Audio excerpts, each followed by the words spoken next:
guys, good morning. Gagawa ako ng chocolate syrup para sa aking mini donut sa men's donut. So, ako, tensiometers ang gamit ko dito kasi since ilang beses na akong gumagawa. Pero kung bago kang gagawa, sa isang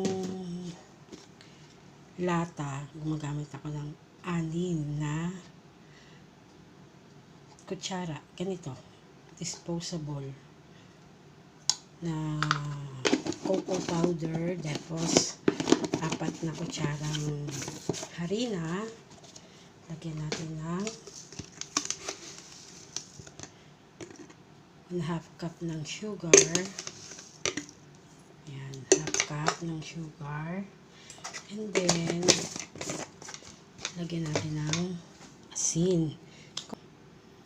Konti lang. Para mas ma-enhance ang flavor ng ating chocolate syrup, lagyan natin ng kape. Then, evap. Evap. Isang lata. Lagyan din natin siya ng vanilla. Then, mix lang natin siya.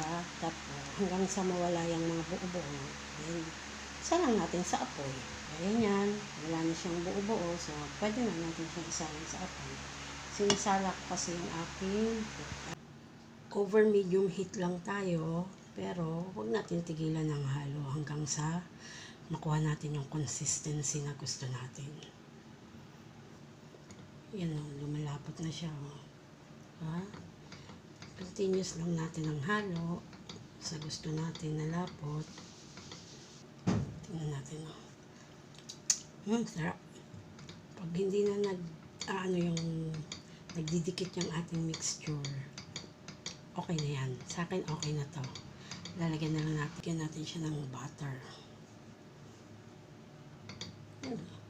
Tunawin lang natin yung butter. Palamigin natin. Then, salin natin sa squeezer. Okay na yan. Bye-bye!